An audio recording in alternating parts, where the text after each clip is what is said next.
Hello friends, welcome to Sunitha kitchens. ఈరోజు మన ఛానల్లో ఒక స్వీట్ రెసిపీ చూపించబోతున్నాను.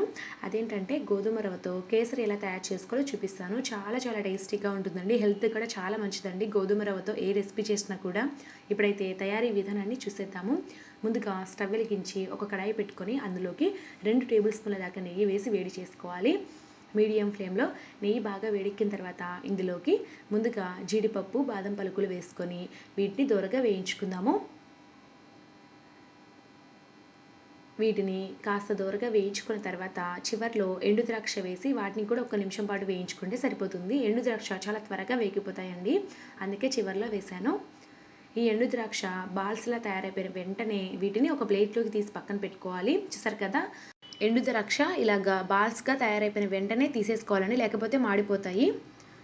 ఇప్పుడు ఇదే నెయ్యిలో మనం రవ్వను వేయించుకోవాలి. నేను ఇక్కడ కేసరి కోసం 1 కప్పు రవ్వ తీసుకుంటున్నానండి. అది కూడా బాగా లావుగా ఉన్న గోధుమ రవ్వ తీసుకుంటున్నాను. దీనిని బయట షాప్స్లలో బన్సీ రవ్వ అంటారండి.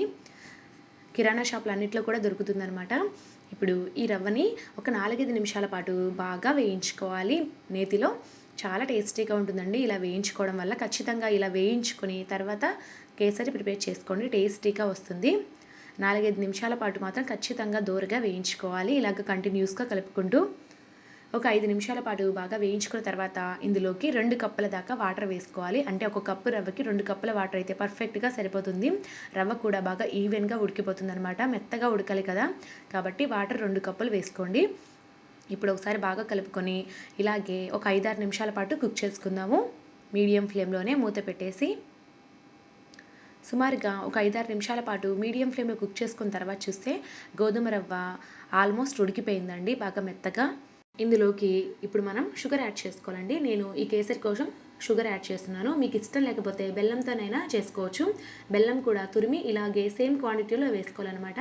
1 కప్పు రవ్వకి 1 కప్పు షుగర్, అలాగే 1 కప్పు బెల్లం లాగా వేసుకోవాలండి. ఇప్పుడు షుగర్ అంతా కూడా కలిసే విధంగా కలుపుకున్న తర్వాత మూత పెట్టేసి ఒక 2-3 నిమిషాల పాటు కుక్ చేసుకుందాము. 2-3 నిమిషాల తర్వాత చూసారు కదా, జారుడుగా అయ్యింది. షుగర్ అంతా కూడా కరిగిపోయిందండి. ఇప్పుడైతే ఒకసారి బాగా కలుపుకొని ఇందులోకి కొద్దిగా ఫుడ్ కలర్ వేస్తున్నాను. 1 చిటికెడు వేస్తున్నానండి, పూర్తిగా ఆప్షనల్. తర్వాత యాలకుల పొడి 1 పావు టీ స్పూన్, 1 టేబుల్ స్పూన్ దాకా మరలా నెయ్యి వేస్తున్నాను. కేసరి కదండి, నెయ్యి ఎంత ఎక్కువ వేసుకుంటే అంత టేస్టీగా ఉంటుంది. ఒకవేళ నెయ్యి ఇష్టం లేని వాళ్ళు వేయకపోయినా పర్వాలేదు. ఇప్పుడైతే ఒకసారి బాగా కలుపుకుందాము. ఇలాగ బాగా కలుపుకున్న తర్వాత మూత పెట్టేసి మరొక 3-4 నిమిషాల పాటు కుక్ చేసుకుందాము. 4 నిమిషాల పాటు కుక్ చేసుకున్న తర్వాత చూస్తే కేసరి అంతా కూడా కడాయి కదుక్కోకుండా ఈజీగా వచ్చేస్తుందండి. ఇలా వస్తే పర్ఫెక్ట్ కన్సిస్టెన్సీ అనమాట. ఇప్పుడు ఇందులోకి ముందుగానే నెయ్యిలో వేయించి పెట్టుకున్న డ్రై ఫ్రూట్స్ యాడ్ చేసి మరొకసారి బాగా కలుపుకొని స్టవ్ ఆఫ్ చేసేసుకుందాము. అంతేనండి, ఎంతో టేస్టీగా ఉండే గోధుమ రవ్వ కేసరి రెడీ అయిపోయింది. ఇప్పుడు వేడిగా ఈ కేసరిని ఒక బౌల్లోకి తీసేసుకొని సర్వ్ చేసేసుకోండి. చాలా టేస్టీగా ఉంటుంది ఫ్రెండ్స్. వేడిగా తింటేనే చాలా టేస్టీగా ఉంటుందన్నమాట. ఈ స్వీట్ రెసిపీ కనుక మీకు నచ్చినట్లయితే ఈ వీడియోని లైక్ చేయండి. అలాగే ఇలాంటి మరెన్నో సింపుల్ అండ్ టేస్టీ రెసిపీస్ కోసం నా ఛానల్ని సబ్స్క్రైబ్ చేసుకొని మీ ఫ్రెండ్స్కి, రిలేటివ్స్కి కూడా షేర్ చేయండి. Thank you for watching.